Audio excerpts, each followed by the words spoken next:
Bismillahirrahmanirrahim. Falënderimet I takojnë Allahut, një I vetëm dhe I pashoq, paqja, mirësia dhe begatitë të madhit Allah qofshin mbi vulën e profetëve Muhammed Mustafa alayhi salam, familjen e tij, shokët e tij dhe mbarët ata të cilët e ndjekin dhe pasojnë rrugën e tij deri në ditën e fundit, ku elusin të madhruarin Allah të na bëjë prej tyre. Të dashur teleshikues, jemi së bashku në vargciklin e emisioneve Fjala që udhëzon. Një tjetër fjalë, një tjetër orientim, një tjetër njohuri e re. Tregohet në dy versione të ndryshme se ai profeti sallallahu alaihi wasallam fali namazin e drekës, në një tjetër version namazin e ikindis e pas drekës. Dhe pas përfundimit të dy rekateve dha selam. Pra siç e dim, kemi nga 5 namazet ditore, 4 prej tyre, 3 prej tyre karakterizohen me ngjashmërinë, pra namazi I drekës, I ikindis dhe I yatsis ose I darkës, duke qenë të përbërë prej 4 rekatësh. Dhe një tolerancë e tillë, pra për shkurtimin e namazit, vjen vetëm statusin e udhëtarit me kriteret të cilat I ka përcaktuar profeti sallallahu alaihi wasallam. I thot një person të cilin e njihni nëse ka emërtuar profeti sallallahu alaihi wasallam si Dhul Yedain ose duar gjati. I thot ky person, o I dërguari I Allahut, pra pasi profeti alaihi salam dha selam, pra e përfundoi namazin me 2 rekate dhe ai nuk ishte udhëtar. O I dërguari I Allahut, e qasurati salatu am nasit. A është shkurtuar vallë namazi apo harrove ti? I thot profeti alayhi salatu wasalam, asgjë prej tyre nuk ka ndodhur. Pra as nuk kam harruar dhe as nuk është shkurtuar namazi. I thot I dërguari I Allahut, nëse nuk ke harruar, pra nëse nuk është shkurtuar namazi, atëherë I bën kjo tjetër që ke harruar. Kthehet profeti alayhi salam sheh në drejtim të shokëve të tij, pra si për ta vërtetuar fjalën e këtij njeriu, jo se ishte I dyshim tek I dërguari I Zotit as pak. Por kjo për të vërtetuar sepse kemi një veprim I cili është bërë në kolektiv dhe normalisht gjithë janë prezent. I thot profeti alayhi salam, e sahihun ma yaqulu dhul yadain, e vërtetë është ajo që pretendon, domethënë duar gjati po themi, do e sqarojmë se çfarë nën kupton I dërguari I Zotit me këtë. Dhe I bëjnë me shenjë, thot ato shokët e tij, që po, o I dërguari I Zotit, ngrihet thot I dërguari I Zotit, I fal 2 rekate, pra plotson gjysmën e mbetur dhe më pas thot bën 2 sejdë, ajo që quhet ndryshe si sehvi sejdë ose sejdëja e harresës apo sejdëja e gabimit, dhe më pas thot jep selam. Fillimisht nis trajtesa, domethënë që a harron I dërguari I Zotit. A ndodh që I dërguari I Zotit të harrojë. Në shumë veprime në jetën e dërguarit të Zotit alayhi salatu wassalam, Zoti na jep të kuptojmë se për nga natyra edhe profetët janë njerëz. Pra edhe ata mund të harrojnë, edhe ata mund të gabojnë, edhe ata domethënë si gjithë njerëzit e tjerë mund të kenë shkelje, por Allahu subhanahu wa taala, dhe kjo është ajo që duhet të kuptojë çdo besimtar, Allahu I ka mbrojtur, qoftë nga harresa, qoftë nga gabimet, qoftë nga shkeljet e ndryshme të cilat janë shumë normale dhe janë njerëzore. Pra janë të mbrojtur nga gjëra të tilla. Ndërsa në natyrën e tyre Allahu subhanahu wa taala na tregon se janë të gabushëm, pra edhe profeti alayhi salam mund të harrojë për nga natyra njerëzore. Ndërsa për nga natyra profetike, kjo nuk ndodh sepse Zoti subhanahu wa taala domethënë e korrigjon në çast nëpërmjet këtyre veprimeve. Po përse ndodhi një diçka të tillë, sepse Allahu, krahas faktit që na tregon natyrën njerëzore të profetit, I cili vjen nga mesi I tyre, nga mesi I njerëzve, dëshiron të na tregojë ose na bën me dije, Allahu na bën me dije se si duhet veprojmë në çaste të tilla. Që do të thotë që janë ka shumë normale që njeriu edhe të harrojë. Përqendrimi në namaz është diçka e kërkuar më patjetër për njeriu, por që ndodh shumë natyrshëm që njeriu edhe të ngatrohet apo të harrojë. Ndaj dhe përmendet domethënë një ndodhi të cilin e përmend Imam Ibn al-Jauzi rahimahullah në një prej librave të tij, Akhbar al-Humqa wal Majanin, Thot një person thot po falej ose imami po printe në namaz dhe ngatrohet në namazin e tij ku në vend se të falte 4, ai e fal me 3. Vetëm njëri nga të pranishmit arriti ta korrigjojë imamin. Pra si korrigjohet imami, profeti alayhis salam na ka mësuar domethënë në hadithe të tjera se kur imami gabon, për burrat është fjala subhanallah, subhanallah, dhe ai e kupton domethënë imami automatikisht që është në gabim, domethënë mund të jetë duke shtuar në namaz apo mund të jetë duke lënë mangut në namaz, ose nëse gabon domethënë në leximin e Kuranit, normalisht korrigjohet në mënyrë të drejtë për drejtë, qoftë edhe kur ka harruar ajet apo qoftë kur diçka e ka ngatruar dhe e lexon gabimisht. Ndërsa për femrat, pra si mund ta korrigjojnë femrat nëse edhe meshkujt domethënë nuk janë të disponueshëm, nuk janë të vëmendshëm në atë që ndodh, pra femrat thotë duke bërë këtë formë, pra jo duar trokitje, po në këtë formë, me të jashtëm dhe kështu imami kupton që është në gabim. Por edhe këtë veprim njeriu duhet ta bëjë kur të jetë i sigurt. Kur të jetë i sigurt dhe ky vet, se mund ndodhi që vet namazliu ose xhamatliu nuk është i sigurt. Mirë po, 1 si ka i sigurt, 2 dhe 3 pastaj nuk janë më të sigurt, ndaj dhe ndodh ky lloj korrigjimi. Thotë dhe imami e fali namazin me 3 rekate në vend të 4 rekateve dhe 1 nga xhamatlit e korrigjoi, vetëm njëri. Pasi e përfundon thot namazin, i drejtohet ky person, imami pra i drejtohet këtij personi dhe i thot, kush ishte ai i cili më korrigjoi? Dhe i thot unë, thot duhet me të përshëndet se nga gjithë pranishmit, thot vetëm ti domethënë pas ke qenë në namaz. Domethënë vëmendja për qëndrimin në namaz. Se ti je në mes një xhamati dhe gabon imami që është edhe më kryesor, por që është shumë normale, natyrshme, dhe askush nuk arrin ta korrigjojë gabimin e tij, tregon se vëmendja domethënë dhe përqendrimi është 0. Thot po hoxhën e rum thot sepse unë kam 4 dyqane dhe nuk më dilte llogaria e 4-tit. Pra në çdo rekat ky zotëria domethënë e bënte llogarinë një dyqani dhe nuk më dilte i 4-ti. Pra kjo u lidh materialisht, Zot mos na bëj prej tyre. Është e kërkuar për njeriu, për muslimanit që të jetë i vëmendshëm në namazin e tij. Të jetë i vëmendshëm dhe të pyes rreth namazit të tij. Pra çfarë lidhet me namazin duhet të pyesësh. Jo vetëm me namazin, por me çdo gjë në jetë. Pra i pasuri duhet të pyesë se cilat janë detyrimet e tij. Femra duhet të pyesi rreth çështjeve të saj. Pra nuk është kusht që një mashkull duhet di më patjetër, domethënë çështje që janë të posaçme për femrat.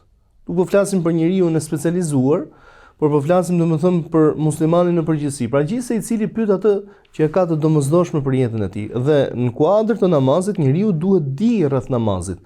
Ato të cilën nuk e din duhet pyes për të. Dhe këtu shfrytëzoj rastin të përmend historinë e dietarit të shuar Ibn Hazm al-Andalusi. Zoti i mëshiroft, Ibn Hazmi ishte djalë veziri ose kryeministri në kohën e sotme, thonë ndryshe. Dhe i takon, pra i ndodh që të marrë pjesë në faljen e një xhenazeje. Mirë po fillimet e Ibn Hazmit, rahimahullah, nuk ishin ato fillimet e një nxënësi dije, i cili do të shkëlqente më vonë, pra në shkencat e shariatit. Ishte një person i cili ishte i dhënë pas shkencave të ndryshme dhe me një lehtësim të përgjithshëm, por shumë modest, karshi shkencave të fesë. Thotë dhe pasi morën pjesë në faljen e një xhenazeje, thotë një person të cilin e kisha në krah, më drejtoi dhe thotë gjithë ky djalti nuk vjen turp që nuk din të falësh namazin e xhenazes, dhe më shpjegoi thotë se pse nuk din, domethënë pse e titulloi, etiketoi që nuk din. Thotë unë ndjeva shumë siklet, ndaj dhe pyeta dhe thash kush është hoxh këtu, sepse vura re thotë që dhe ai i cili ma vuri nduki, domethënë këtë gabimin nuk është se ma sqaroi. Metoda profetike nuk është që thjesht i tregosh tjetër që shikoj që ti gabove. Në vend që ti tregosh se ka gabuar, tregoj si duhet ta veprojë diçka. Ndaj dhe profeti alayhis salam domethënë kështu i zgjidh dhe gjërat, duke i mësuar njerëzit që ai të mos e përsërisë më një gabim të tillë. Thotë dhe shkova tek hoxha për tek I cili më adresuan, dhe kur shkova atje, më pritin në shtëpinë e tij dhe I thash hoxh, kam ardhur të më mësosh namazin e xhenazes. Thotë bir, thotë ke shkuar shumë larg. Namazi I xhenazes është namazi I fundit me të cilin mbyllet kapitulli I namazit. Ndaj, për të shkuar deri tek namazi I xhenazes, na lipse thotë të lexojmë dhe të mësojmë të gjithë kapitullin e namazit, se me të mbyllet jeta, pra ti po pyet vetëm për mbylljen e jetës. Thotë dhe nisa dhe me ziprisje domethënë që të mësoja, të arrija domethënë tek namazi I xhenazes. Po tishën ditët e sotme njerëzit mjaftohen me ato që ja tek e ke lexoje, googolloje e ku ta diun.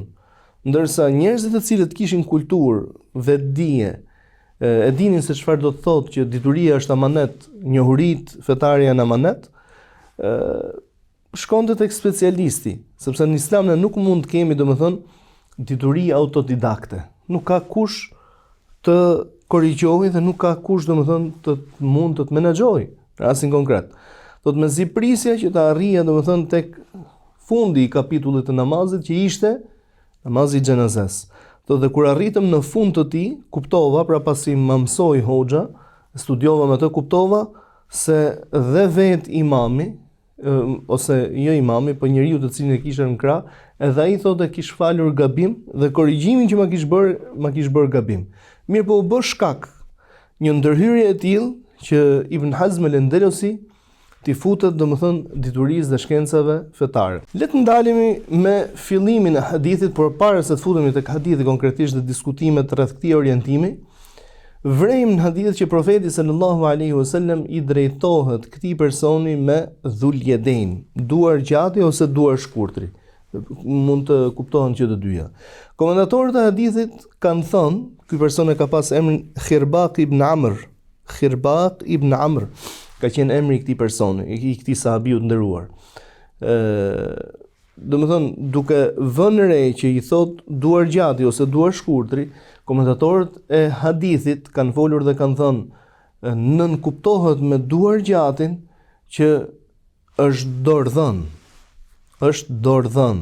Me këtë ka nën kuptuar profeti alayhis salam. Pra nuk ka nën kuptuar duar gjati, duart si gjymtyr. Ose kanë thënë domethënë dhe tjetrën, ky person I kishte duart më të gjata nga njerëzit normal, ndaj dhe profeti alayhis salam pra ishte një etiketim jo për keq. Nuk është se ishte një etiketim për keq, nuk dihet nëse këtë e ka emërtuar profeti alayhis salam me diçka të tillë, apo ishte e shquar për këtë dhe profeti e ka përcjell nga të tjerët. Por fakti që ka thënë dhul yedain, shumica e komentatorëve të hadithit shkojnë domethënë duar gjati ose duar art. Pra sikur ta thonim gjuhën shqipe duar art. Por duke qenë se ne përkthejmë tekstin e hadithit ashtu siç është, kuptimi I vërtet është duar arti. E vërtet është ajo thot profeti alayhis salam që thot duar arti? Pra, etiketimi I të tjerëve me epitete të cilat nuk kanë në brendësinë e tyre sharje, ofendime, nënçmime, një realitet prej të cilit nuk ka mërziti, sepse realitet mund të jetë dikush domethënë që po I thuhet vërtetën. Por edhe nëse është I shëndosh, shumica e njerëzve nuk e pranojnë që ti I thuash trashaluq. Nëse në të vërtetë domethënë ai çalon, nuk e pëlqen që ti thuash është topall ose është I çal. Ose shumica e tyre, ka njerëz të cilët nuk është se përbën ndonjë problem. Pra, në rastin konkret tek duar arti do ta quaja unë domethënë, qoftë si njeri për në punë të mirë apo qoftë si njeri I cili shuaj për punën e tij në tërësi, domethënë në formë të përgjithshme, në rastin e këtij njeriu tregon që ky nuk mërzitej dhe profeti alayhis salam jeni të bindur se nuk e etiketon dikë aq më tepër që ai është shembull për të tjerët me epitete jo të hishme. Pra, nëse do të themi për duar gjatin, pra me patjetër që nënkupton diçka tjetër, pra duar arti. Apo edhe nëse nënkupton gjatësinë e duarve të tij, por nuk është se ka hapur një derë që ti të mund t'i etiketosh të tjerët ashtu siç dëshiron ti. Dhe profeti alayhi salatu wasalam kemi rastin kur një prej grave të tij Aisha radhiyallahu anha ka bërë me shenjë. Pra thjesht ka bërë shenjë dhe nuk ka folur më gjatë për një zonjë të nderuar siç ishte Safia, pra duke bërë me shenjë që është e shkurtër o i dërguari i Zotit. Pra është një plomb kur i themi ne. Thot profeti alayhi salatu wasalam, ke bërë një vepër, pra shenja, apo ke thënë një fjalë që nëse do të përzihej me ujin e detit do ja ndryshonte kriteret ose cilësitë, apo do të mjaftonte domethënë si gjunaf për banorët e Medinës, rryna Zot. I thotë i dërguari i Allahut, domethënë unë thash një realitet. Unë thash një realitet. Thot fakti që the një realitet e bën të tillë se po të ishte shpifje do të ishte akoma dhe më keq. Ndaj dikush mund të jetë i shkurtër, por kjo nuk të jep të drejtën dhe as pak domethënë nuk të jep të drejtën që ti ta etiketosh atë o xhuxh ose je një plomb. Në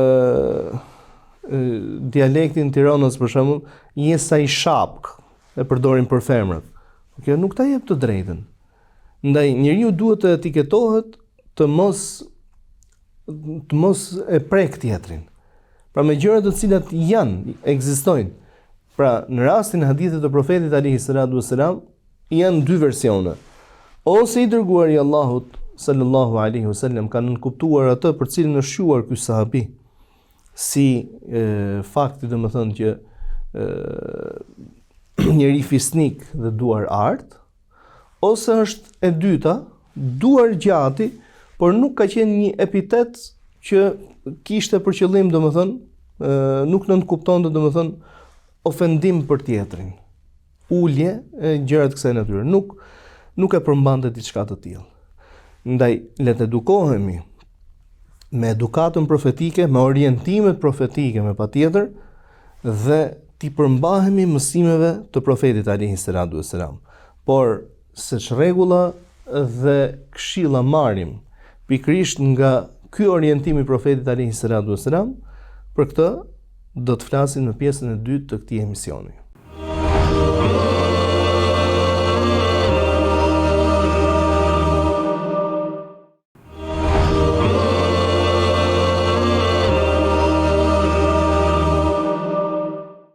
Shikues të nderuar, jemi rikthyer në pjesën e dytë të emisionit ku folëm rreth hadithit të profetit alayhi salatu wasalam, a është shkurtuar namazi o i dërguar i Zotit apo ti ke harruar?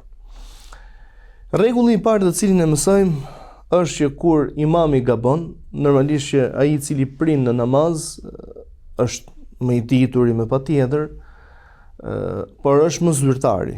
Që është vërtet është zyrtari e para të gjithave. Kriteret të shumta ka rreth personit i cili prin në namaz dhe profeti alayhi salatu wasalam është lutur për të dhe ka thënë Allahumma arshidil a'imma waghfir lil mu'adhdhinin, o Zot, udhëzoj imamlarët dhe fali muezinët.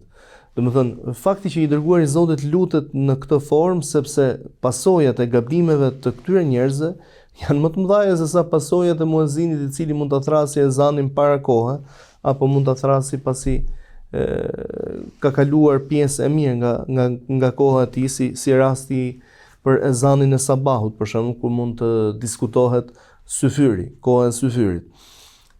Pra, gabimet e këtij, pasojat janë shumë të lehta, ndërsa gabimet e imamit, këmbgulja e tij në gabim është jashtëzakonisht domethënë diçka e dëmshme dhe me pasoja të larta. Ndaj, fakti që prin më i dituri nuk është se i jep tagrin që të jetë i pagabueshëm. Ne në dietarët tanë nuk besojmë se janë të pagabueshëm. Ata janë trashëgimtarë të profetëve të Zotit, mirë po jo se janë të pagabueshëm. Nuk i ndjekim verbrisht. Pra qoftë dietari si dietar, po qoftë dhe imami në namaz. Pra imagjinoni se çfarë kulture edukate na jep feja. Ama çdo korrigjim apo çdo reagim me edukat. Në namaz nuk mundemi të drejtohemi tani tjetrit dhe t'i themi gabove këtu. Sepse korrigjojmë gabimin me gabim, automatikisht domethënë me vetdije të plot dole nga namazi. Ai i cili flet me vetdije dhe e din domethënë pasojën e kësaj. Ama ka një edukat. Dhe kështu të nderuarit e mi, çdo ndërhyrje në jetë, qoftë ajo jeta fetare apo më gjerë, kërkon një edukat. Nëse nuk e ke këtë edukat, fillimisht fitoje këtë edukatën dhe butësia në maksimum. Ndaj dhe profeti alayhi salatu wasalam ka folur në një tjetër fjalë të tij ku thotë: "Ma wudi'a rifqu fi shay'in illa zana, wa ma nuzi'a min shay'in illa shana." Butësia nuk vendoset diku vetëm se zbukuron dhe nuk hiqet prej dikund vetëm se atë e shëmton.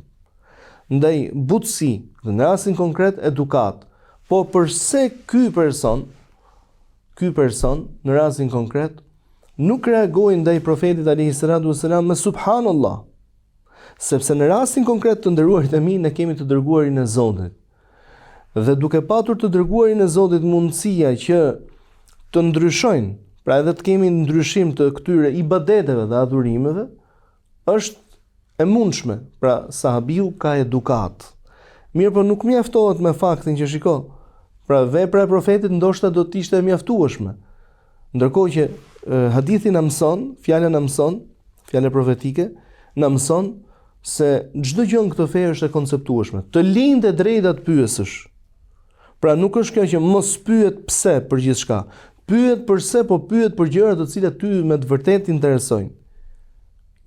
Jo që ta kapësh tjetrin ngafil, se nuk e di ka përse në kësaj. Se ne nuk dim shumë përse në fen tonë. Po faktin që ne nuk dim të japim shumë detaje të një përses të dikujt, nuk ja ul vlerën as veprës, por as njeriu në fjalë. Sado që njeriu të avancojë në një dituri, wa fawqa kulli dhi ilmin alim, Allahu thot, dhe mbi çdo të ditur gjendet një më i ditur derisa kjo dituri përfundon tek Allahu subhanahu wa taala, tek i gjithë dituri. Ndaj sahabiu në rastin konkret nuk e korrigjon profetin alayhi salatu wasalam me subhanallah, për vetë faktin se nuk e din se çfarë ka ndodhur. A mos ndoshta jemi përballë një dispozite të re që namazi qenë ka shkurtuar, a mos ndoshta valli i dërguar i Zotit kërkon të na përcjell se ka një arsye tim se pse e fali dy, por duke qenë se nuk kemi një reagim nga ana e profetit, sahabiu e pyet dhe i thot: "O i dërguari i Allahut, a është shkurtuar namazi apo ti harrove?" Dhe profeti alayhi salam i thot: "As nuk është shkurtuar dhe as unë nuk harrova." Ne dim të nderuarit dhe mi se të flasësh namaz automatikisht e ke prishur namazin. Ka ndodhur në kohën e pejgamberit alayhi salatu wasalam një tjetër orientim, kjo që futet në këtë temë, që një person të shtin në namaz. Dhe ne dim shumë mirë që edukata e të shtitësit është të falenderojë Allahun duke thënë elhamdulillah. Po jo kudo. Ndaj dhe ky thot elhamdulillah ndërkohë që falej. Dikush domethënë u kthye ose ju kthye dhe i vrejtur duke e parë. Thot shkej që më sheh në atë formë. Pasi përfundon namazin, thot profeti alayhi salatu wasalam, ku është ai që foli? Pra shikoni se si i dërguari i Zotit i kuron gjërat. Thot unë i dërguari i Allahut. Thot dije se namazin e ka bërë Allahu subhanahu wa taala, këtë adhurim e ka bërë me tekste të caktuara, pra me falënderim ndaj Allahut xhelle xhelalu, me madhërim të tij, aty ku e ka vendin. Ndaj dhe kanë thënë që kur ti bjen në ruku, nuk lejohet lexosh më Kur'an. Kemi dhikre të tjera të cilat ne i ushtrojmë këtu, po jo Kur'an. Pra Kur'ani ka vendin e tij se kur lexohet, salavatet kanë vendin e tyre se kur lexohet, shahadeti po ashtu, tesbihatet po ashtu kanë vendin. Thot ndaj kur jemi në namaz, nuk veprojmë të tilla gjëra, pra as nuk flasim dhe as nuk bëjmë gjëra të cilat jashtë namazit i kishim të lejuara. Pra i dërguari i Zotit e edukon. Nga ky çast që i dërguari i Zotit ty të tregon dhe ti e vepron diçka të tillë me vetdije, automatikisht domethënë ke bërë një vepër të cilën ke shkelur normativën dhe ke dalë nga namazi, se e ke prishur atë namazin. E ke prishur namazin. Po biseda e këtyre, kjo është një diskutim i cili përfundon aty sa vërtetohet. Ndaj, nëse do të na ndodhi dhe mundësitë për të na ndodhur janë shumëta, nëse do të na ndodhi, nga një çast mjafton që imami e vërteton, çfarë vepron? Lidhet, sepse ai realisht nuk ka dalë nga namazi me të vërtetë, pra ka dalë si pasojë e një gabimi, lidhet automatikisht në namaz. Pra ngrihet, plotson namazin dhe më pas korrigjon ose bën ato që quhet ndryshe sehvi sejdën. Pra, të mos na ndal autoriteti i tjetrit, cili do qoftë, ja ka autoritet më të madh se sa autoriteti i pejgamberit alayhis salatu wasalam. Patjetër që nuk ka. E megjithatë, sahabët e pejgamberit alayhis salatu wasalam, që ishin njerëzit më të edukuar me të, ishin njerëzit të cilët donin më shumti të dërguarin e Zotit, donin më shumë se sa vetët e tyre dhe kanë vërtetuar në raste të shumta diçka të tillë. E megjithatë, sahabët e pejgamberit alayhis salatu wasalam me të dërguarin e tyre guxojnë edhe të diskutojnë, po një diskutim i cili shkon përtej çdo gjëje, që a ke harruar o i dërguar i Zotit, apo është shkurtuar namazi, ka ndryshuar dispozita e tij. Fakti që thotë a ke harruar, do thotë që tek sahabët në konceptimin e tyre është e pranueshme që i dërguar i Zotit të harrojë. Është totalisht krejtësisht e pranueshme që i dërguar i Zotit të harrojë. Pra ne kur flasim për cilësitë e profetit alayhis salatu wasalam, do të thënë ndër të tjera, themi që ai i dërguar i Zotit nuk i ngjet, nuk i përngjason njerëzve të tjerë, dhe mëse e vërtet diçka e tillë. Por fakti që nuk i përngjet njerëzve të tjerë është privilegj për Allahut subhanahu wa taala. Jo në natyrën njerëzore. Pra në natyrën njerëzore i dërguar i Zotit është i krijuar nga një nënë dhe pra e ka prejardhën nga një nënë dhe nga një babë, ashtu siç i krijuar dhe ti dhe unë. Pra që e ka mundsuar Allahu xhel xhelalu krijimin ton nga kontakti ose bashkimi i nënës dhe babait, i dy prindërve, të padiskutueshëm domethënë në jetë, një nocion i tillë dhe nuk ka ndryshe. Në rastin e harresës është njeri dhe mundet që të harroj. Pra mundësia që të harroj është më së normale. Ndaj dhe sahabët guxojnë domethënë dhe i flasin të dërguarit të Zotit. U lidhen në namaz, kryen tashmë sehvi sejdën, ose sejdën e harresës ose të gabimit. Të harresës më shumti se sa të gabimit. Të harresës të korrigjojnë në namaz. Dhe supozojmë po këndon Kur'an imami, dhe unë gatrua e ka përceu një ajet. Dhe ky që qëndron pas imamit, dhe zakonisht ata të cilët duhet të qëndrojnë pas imamit, duhet të jenë njerëz me nivel fetar. Është e vërtetë që profeti sallallahu alaihi wasallam ka folur rreth vlerës së safit të parë dhe thirrjes së ezanit dhe ka thënë, sikur ta dinin njerëzit se ç'vlerë ka në safin e parë dhe në thirrjen e ezanit, sikur të mos gjenin mënyrë tjetër për ta përfituar këtë privilegj, vetëm se të garonin me njëri tjetrin, të hidhin short me njëri tjetrin, edhe një gjë të tillë do ta bënin. Kjo është më së vërtetë, por nuk ndalon fakti që pas imamit duhet të qëndrojnë njerëzit më të ditur. Dhe ky lloj asketizmi i këtyre njerëzve të ditur që shpesh i gjejmë edhe në xhamitë tona, mund të jetë në statusin hoxh ose teolog dhe e gjen domethënë që qëndron ose në fundin e xhamisë, ose qëndron në ambientet e jashtme të xhamisë, duke kryer thjesht ato ibadetin si çdo kush tjetër. Nuk po them që t'i hapim rrugën që ky të kalojë këtu me patjetër në vendin e parë. Por të nxitojë dhe ky paksa, pse jo kur të shifet le të kalojë edhe në vendin e parë. Se do bëhemi pastaj se ajo historia që tregon sërish Imam Ibn Xhauzi dhe thotë i kujtohet domethënë imamit në namaz se ish pa abdes ose ndoshta kish prishur abdesin, se është gjë normale. Thotë dhe automatikisht domethënë njëri i cili ndodhej pas tij e afroi, pra e kapi për dorë dhe afroi vendosi tek vendi i imamit. Dhe u largua. U largua pra të merrte abdes. Shkoi, mori abdes, por që është një kohë e konsiderueshme edhe në ditët tona të sotme që mund ta kesh shumë afër atë abdeshanën. Shkoi, mori abdes, kur u kthye thotë vrejti se ai person që ndronte domethënë i heshtur në vendin e imamit. Duke qenë se nuk po bënte asnjë reagim, u rikthye thotë një herë tjetër imami dhe e mori situatën në dorë. Kur e përfunduan atë namazin, ju drejtuan këtij personi dhe i thanë, po ti ç'kishe që domethënë nuk bëra asnjë veprim. Pra namaz, u fut namaz në rekatin e parë, Allahu Ekber, namazi duhet ishte me zë, pasi e nisi aty u ndal imami, duhet ta vazhdonte ky. Thotë, po unë mendova domethënë se imami më afroi që unë t'i ruaj vendin atij. Pra ky I cili ka ardhur për vlerën e këtij namazi, vlerën e safit parë, vlerën e safit parë duhet ta gjejë diku tjetër ky. Ndaj aty pranë imamit ka qenë zakon I kahershëm dhe duhet të vazhdojë ç'është e vërteta, edhe nëse rezervohen disa prej atyre vendeve rreth imamit nuk do të ishte keq. Madje do të ishte shumë mirë. Dhe vetë xhamatlit, të cilët garojnë për safin e parë, Zoti I shpërblet kudo qofshin, nuk duhet ta rezervojnë, pra duhet t'i lënë 3 ose 4 vende ku të mund të afrohen njerëzit e dijes ose njerëzit të cilët I shkojnë për shtat prirjes për namaz, nëse gabon imami, nëse harron imami, apo nëse edhe mungon imami, apo si rasti që unë përmenda. Pra, I flet ky person profetit alayhi salatu wasalam dhe profeti vazhdon namazin normalisht. Nëse bëhet fjalë për harres me subhanallah, nëse bëhet fjalë për ngatresë në Kur'anin famlar ose harres të ndonjë ajeti, pse jo?